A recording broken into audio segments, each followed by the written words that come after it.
සියලු ශේත්‍ර ආවරණය කරමින් ජනතාවගේ ජන ජීවිතය යලි නගා සිටීම සඳහා අවශ්‍ය වන වැඩසටහන සකස් කරලා තිබෙනවා. ඒ වගේම අපි දන්නවා ගම පන්සල සහ ආගමික ස්ථානත් එක්ක ඉවත් එක්ක ඉතාම සමීප සබඳතාවයක් තිබෙනවා. ඒ ජනතාවගේ ජන ජීවිතය සම්පූර්ණ වෙන්න නම් ඒ අවශ්‍ය වන ආගමික ස්ථාන ටික ඉතා හොඳින් පිළිසකර කරලා ඒ ජනතාවගේ ජන ජීවිතයත් එක්ක සහ සම්බන්ධය හදන්න ඕන. ඒ අනුව තමයි ඒ සඳහා අපි බුද්ධ ශාසන හා සංස්කෘතික කටයුතු අමාත්‍යාංශය විසින් වැඩසටහනක් හැදුවා. මේ වන විට ආගමික ස්ථාන 1350කට ආසන්න ප්‍රමාණයක් විවිධාකාරයෙන් හානි වෙලා තිබෙන බව වාර්තා වෙලා තිබෙනවා. එතනින් 850කට ආසන්න ප්‍රමාණයක් පන්සල් බව වාර්තා වෙලා තිබෙනවා. එනිසා පතා ඊට ඉක්මනින් සාමාන්‍ය ජනතාවගේ ජන ජීවිතයේ ගම පන්සල සමග තියෙන සබඳතාවය තහවුරු කරන්න නම් මේ ආගමික ස්ථාන යලි යථාවත් කර යුතුයි කියන ස්ථාර අධිෂ්ඨානක යුතුව තමයි මේ වැඩ පිළිවෙල පටන් ගත්තේ. අපේ හාමුදුරන් වහන්සේ දේශනාවේදී කිව්වා අපේ විශාල ග්‍රාමීය පන්සල් ඉතාමත් අපහසුතාවයෙන් පවත්වාගෙන යන බව. මම හිතන්නේ මෑතකදී මම බුද්ධ ශාසන අමාත්‍යතුමාට දැනුම් දුන්නා.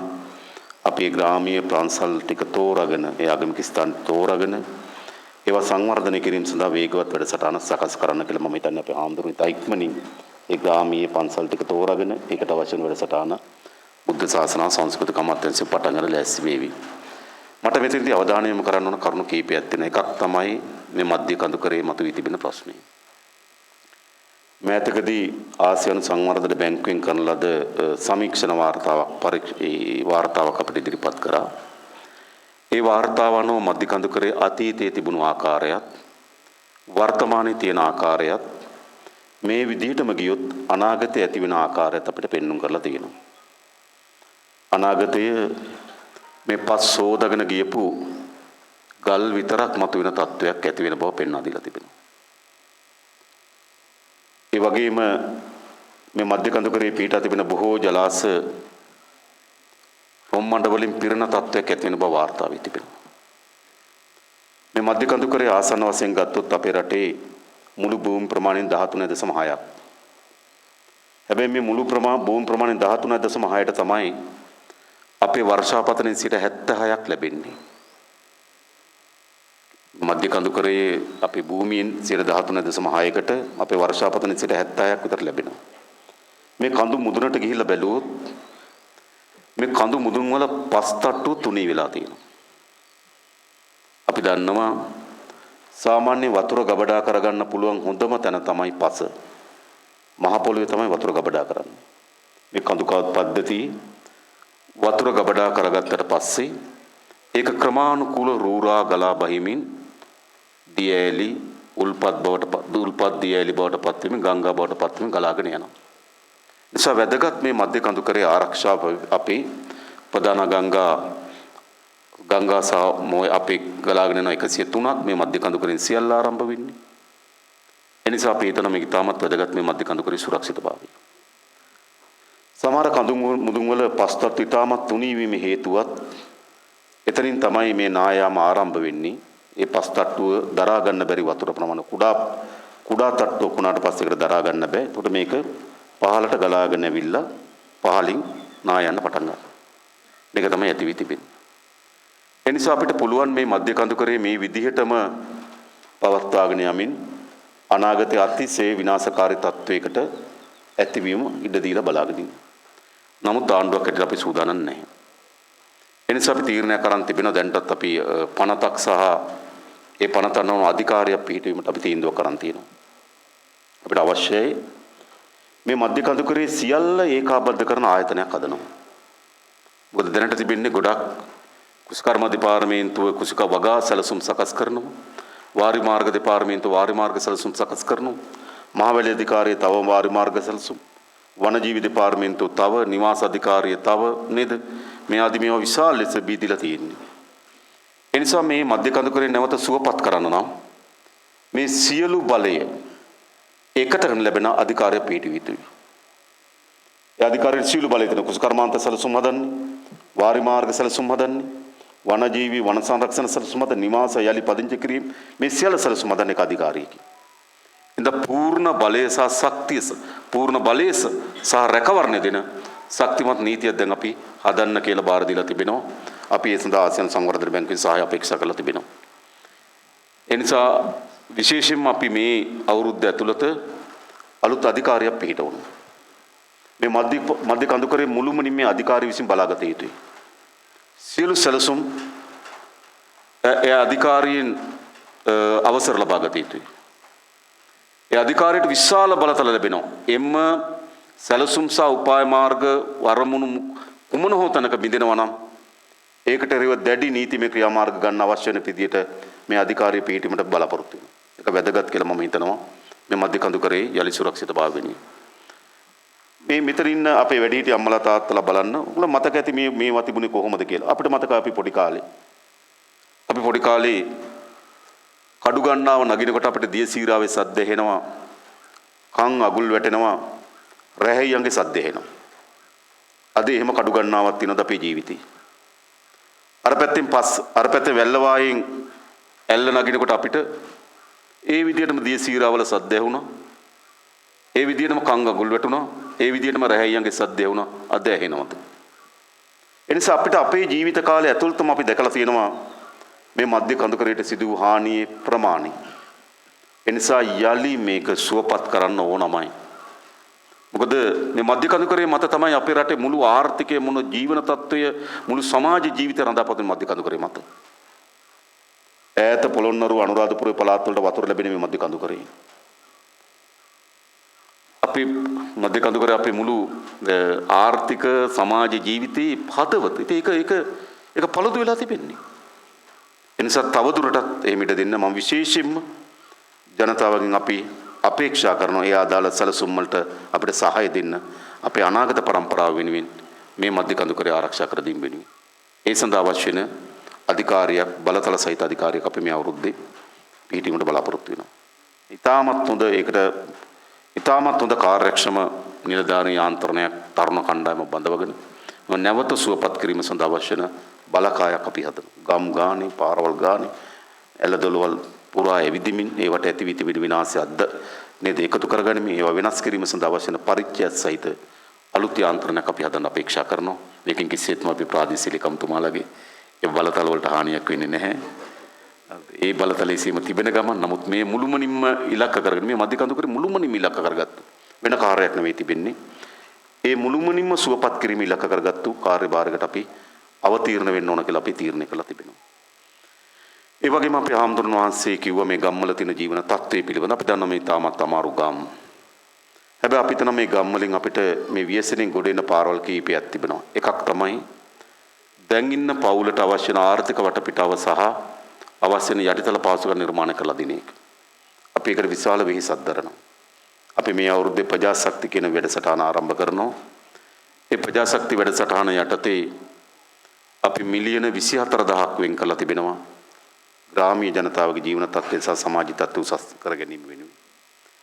ඒ වගේම ඉතාමත් වැදගත් මාර්ග පද්ධතිය මම හිතන්නේ අපි මාර්ග සංවර්ධන අධිකාරියේ පළාත් පාලන කුඩා පාරවල් සඳහා විතරක් මිලියන 24000ක් ඒත් අපි මිලියන 24000ක් මේ 2026 වේලේකදී වෙන් කරලා තිබෙනවා.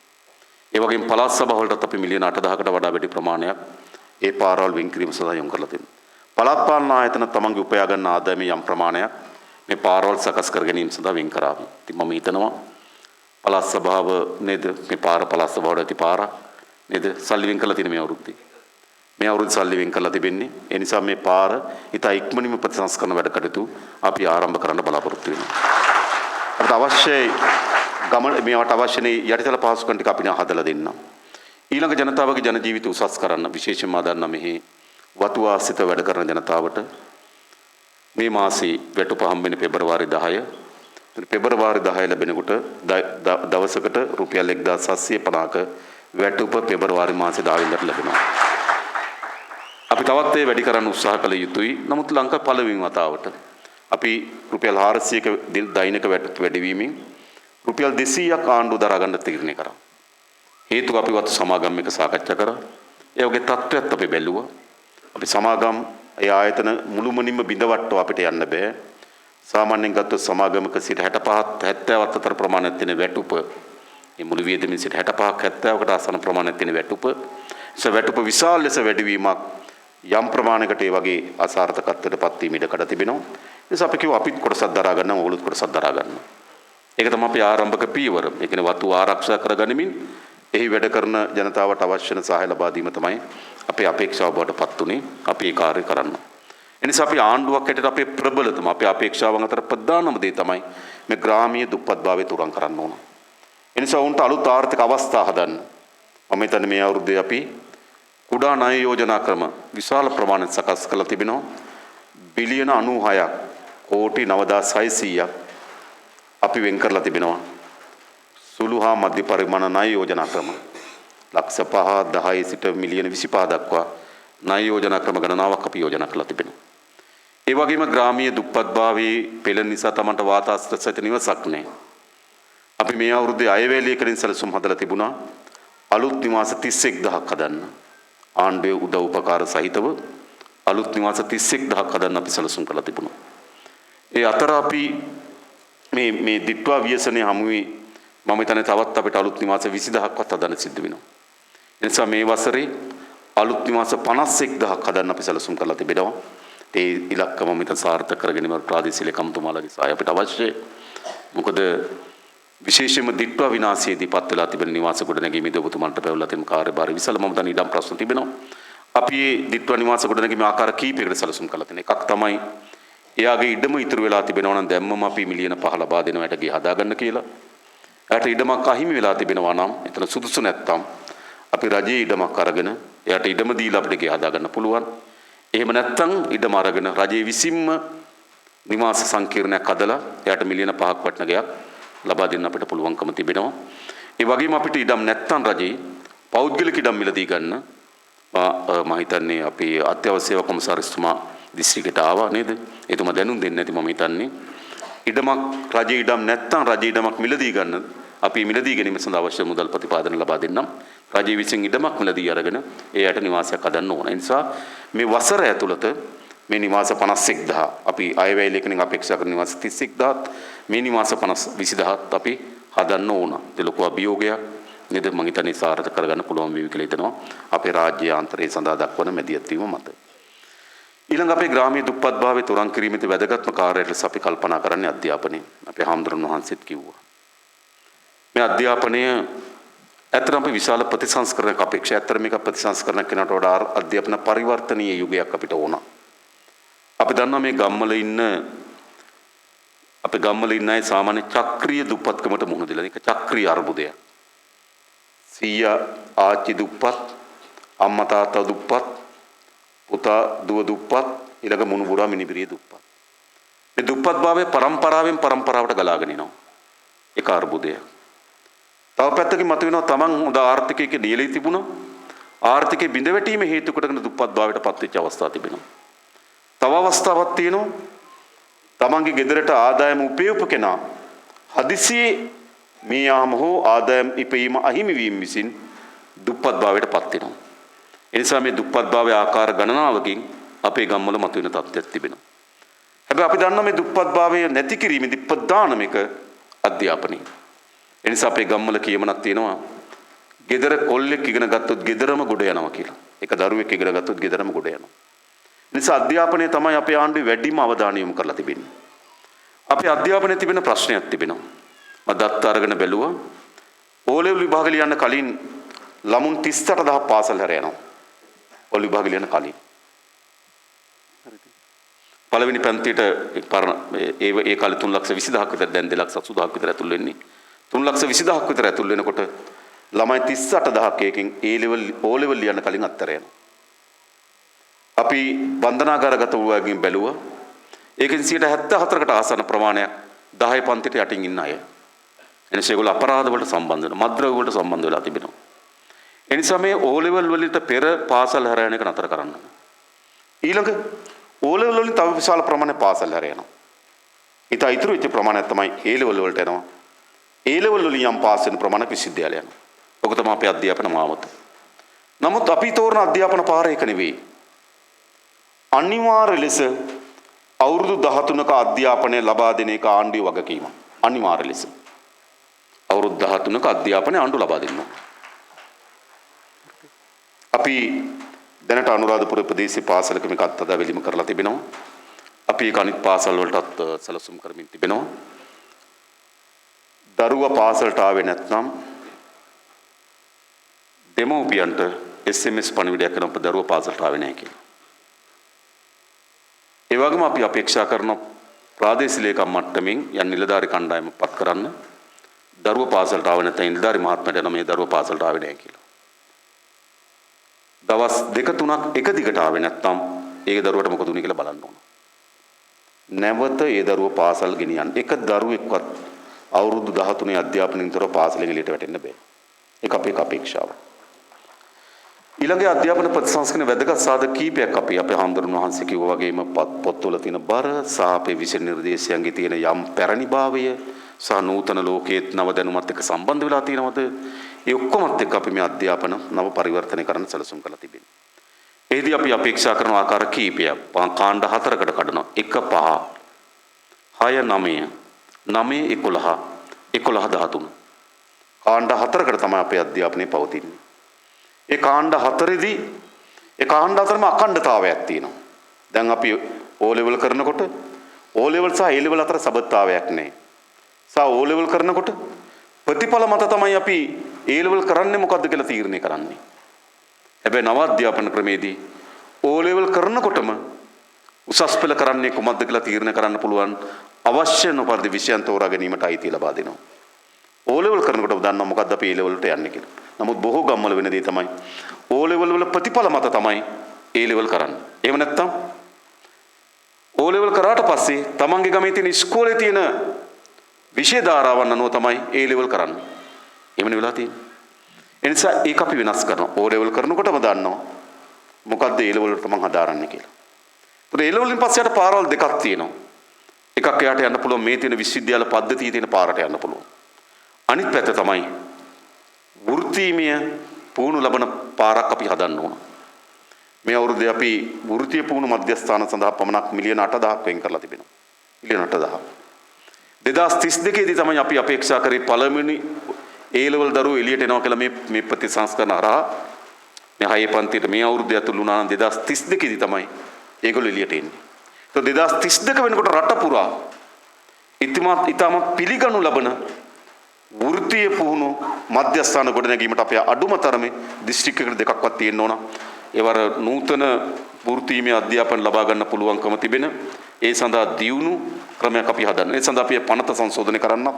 ඒ කතිකාචාර්යවරුන් තියෙන වැටුප්තල වැඩි කරන්න. ඒ අවශ්‍ය යන්ත්‍ර සූත්‍ර සහ අනිකුත් අවශ්‍යතා ලබා දෙන්නත් අපි සැලසුම් කරලා තිබෙනවා. මේ අවුරුද්දේ ලංකාවේ පළමුවෙන් වතාවට ඒ ශේත්‍රයේ කෝටි 800ක් අපි වෙන් කරලා තිබෙනවා. මේ මිලියන වෙන් කරලා තිබෙනවා අපි ඒ පරිවර්තන කිරීම සඳහා. එතකොට මේක ඉතාමත් වැදගත් පරිවර්තනයක්. හැබැයි අපි දන්නවා ඕනෑම එකක් කොයි වෙලාවෙ හරි මොකක් හරි කරන්න බලාගෙන ඉන්න කණ්ඩායමක් හිටිය. ඒ කණ්ඩායම ඉතාමත් අසත්‍ය මතයක් ගොඩනගන්න පටන් ගත්තා. හැබැයි අපිට වෙන ඕනෑම එකක් පාර හදනකොට කවුරු හරි එහෙම කිව්වනම් අපි පාර හදනවමයි. මගත් නතර කරන්නේ නැහැ. අපි පොලිස්පතිවරයා අයින් කරන්න තීරණයක් ගත්තා අපි අයින් කරා. කවුරු මොනවක්වත් අපි ඒ තීරණය කරන්නේ නැහැ. හිටපු පොලිස්පතිවරයා. ඒ විදිහටම අපි අර තීන්දුව ආපහු අකුලවන්න සූදානම් නැහැ. හැබැයි අධ්‍යාපන වගේ තීන්දුවක් පළවෙනි පන්තියේ ලක්ෂ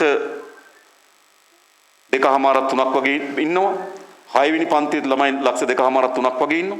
ඔක්කොම එකතු කරපුවම ලක්ෂ 5ට වඩා වැඩි ළමයි ප්‍රමාණයක් ඉන්නවා. ඒකේ දෙමව්පිය ප්‍රමාණය ගත්තම ලක්ෂ 10ක් වගේ ඉන්නවා. ළමයි සහ දෙමව්පිය වල ලක්ෂ 15ක වගේ ප්‍රමාණයක්. ඒකෙන් යම් ප්‍රමාණයක් සැකයක් තියෙනවා නම් අපිට මේක යන්න බෑ ඉස්සරහට. මොකද මේ අධ්‍යාපනයේ දෙමව්පිය සම්බන්ධත් වෙන්න ඕන, දරුවෝ සම්බන්ධත් වෙන්න ඕන. ආණ්ඩුවට මේ කිරීමේ හැකියාවක් ලැබෙන්නේ නැහැ. ඒ නිසා තමයි අපි තීරණය කරේ 6 පන්තිය මේ වසරේ පටන් ගන්න නැතුව ලබන වසරේ පටන් ගන්න. මොකද ඉස්සරළම දෙමව්පියන්ගේ පූර්ණ විශ්වාසය අවශ්‍යයි මේකට. නමුත් අපි දැක්කා හදපු සාකච්ඡා වල කිසිසේත්ම දැන් මේ දවස්වල රූපවාහිනී සංවාද දිහා බලන ඔබතුමාලාට තේරෙනවා ඇති. ඒ කිසිදු පොතක නැති කරුණු ඉදිරිපත් කරි මහා නාට්‍යයක් නැටුවා. අගමැතිතුමී ඉවත් කරන්න, විශ්වාස භංග ගේන්න, උපවාස කරන්න, මැරෙනකම් බුදිනවා කියන්න මතකද? මොන විකාරයක්ද නොකරේ? හැබැයි අධ්‍යාපන වගේ ප්‍රතිසංස්කරණයක් අපේ හාමුදුරනේ අර පොදු සමාජයේ පූර්ණ විශ්වාසකින් තොරව අපිට ක්‍රියාවට නගන්න බෑ. එක දෙමව්පිය කණ්ඩායමක්වත් අපේ දරුවන්ට මේක බෑ කියලා අපිට ඒකයි ප්‍රශ්නයක් මතුවෙනවා. ඒ නිසා අපි 6 වසර පසර ගත්ත පළවෙනි වසර මේ 29 වෙනිදා අපි ආරම්භ කරන්න තීරණය කළා. පළවෙනි වසරේ මේ අධ්‍යාපන පරිවර්තනීය ප්‍රතිසංස්කරණ මේ 29 වෙනිදා පළවෙනි වසරට පටන් ගන්නවා. අපි 6 වසර ලබන වසරට අපි කල් දාලා තිබෙනවා. නැවත අපි ඊට අවශ්‍ය වෙන සමාජ දැනුවත් කිරීම, ඒ දෙමව්පියන් මුණ ගැහිම් මේවා විශාල වැඩසටහනක් හදලා තියෙනවා. මොකද මේ පරිවර්තන දෙමව්පියන්ගේ සහාය අවශ්‍යයි. මේකේ ප්‍රධාන අපේක්ෂාව තමයි අපිට අනිත් පැත්තෙන් හොඳ පුරවැසියෙක් අවශ්‍යයි, සමාජශීලී පුරවැසියෙක් අවශ්‍යයි, සහකම්පන සහිත පුරවැසියෙක් ලෝකේ ජයග්‍රහණය කරන්න පොදු සංකල්ප. එහෙම දරුවෙක් අපිට අවශ්‍යයි. හැබැයි අපිට ඊට වඩා අවශ්‍යයි තමන්ගේ පවුල ගොඩ ගන්න දරුවෙක්. මේ ග්‍රාමීය දුප්පත්භාවයේ තුරන් කිරීමේදී තමන් ලබා ගන්න අධ්‍යාපනයේ ප්‍රමාණය එක තීරණය කරනවා. අපේ රටේ අධ්‍යාපනයේ දුප්පත්භාවය අතර ඉතාමත් සමීප සබඳතාවයක් තියෙනවා. දුප්පත් නම් නූගත් නම් දුප්පත්. මේක තමයි චක්‍රය. එනිසා මේ අධ්‍යාපන ප්‍රතිසංස්කරණ වල අරමුණු උනේ මේ දුප්පත්භාවයේ තුරන් කිරීමේ ප්‍රධානම මේවලම අධ්‍යාපනය. තව ගොඩක් ඒවා තියෙනවා. තව ගොඩක් ඒවා ප්‍රධානම අභිප්‍රාය බවට පත් වෙන නිසා අපි මේක 2027 වසරේ පටන් ගන්නවා. අපි දැන් මතවාදී හැප්පෙන දැන් මතවාදී මම දැක්කා මේකට විරුද්ධව ප්‍රධාන සහන නගපු කෙනෙක් කියනවා නේද? ඒගොල්ලෝ අයින් කරන්න කිව්වේ නෑ කියනවා. ඇයි මේක නතර කරේ කියලා අපිට පණිනවා. දැක්කද දැන් ඊයේ ටීවී වල. හරිද? ඉතින් මේක වෙලා තියෙන්නේ. මම දන්නේ අපි එහෙම යන්න ලෑස්ති නෑ. අපි වැඩි කරනවා. ඒ නිසා අපේ හාමුදුරන් වහන්සේ කිව්වා වගේම මේ ග්‍රාමීය දුප්පත්භාවයේ ප්‍රධානම ප්‍රශ්නයට අපේ හාමුදුරන් තියෙනවා. මේ දුප්පත්භාවය අපි තුරන් කරන්න ඕනේ. එහිදී මම හිතනවා මේ සමාජය තව සුවපත් කිරීමේ කාර්යයක් අපිට තිබෙනවා. මේ සමාජය විශාල ව්‍යසනයක් බවට පත් වෙලා තිබෙන්නේ. අපිට දැනෙනවා අපේ දෙමව්පිය සහ දරුවන් අතර සහසබඳතාවය බිඳ වැටී තිබෙනවා. අපේ ගුරුවරු සහ දරුවන් අතර තියෙන සබඳතාවයන් බිඳ වැටී තිබෙනවා. අපේ රටේ ආයතන පහළ නිලධාරීන් සමග තියෙන සබඳතාවයන් බිඳ වැටී තිබෙනවා. සමාජයේ තිබුණු සියලු මිනිස් සබඳතා සැලකිය යුතු ප්‍රමාණයකට බිඳ වැටිලා තිබෙනවා. නේද?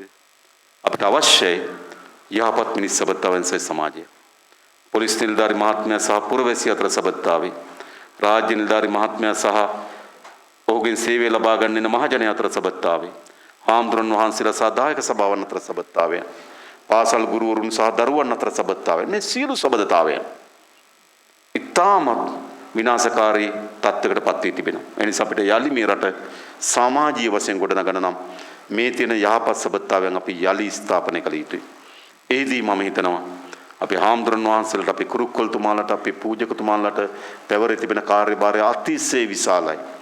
අපි දන්නවා අපේ පොඩි හාමුදුරුවෝ මේ පන්සලේ වැඩ ඉන්න නේද, කැලණි විශ්වවිද්‍යාලයේ අධ්‍යාපනය හදාරලා, ඒ වගේම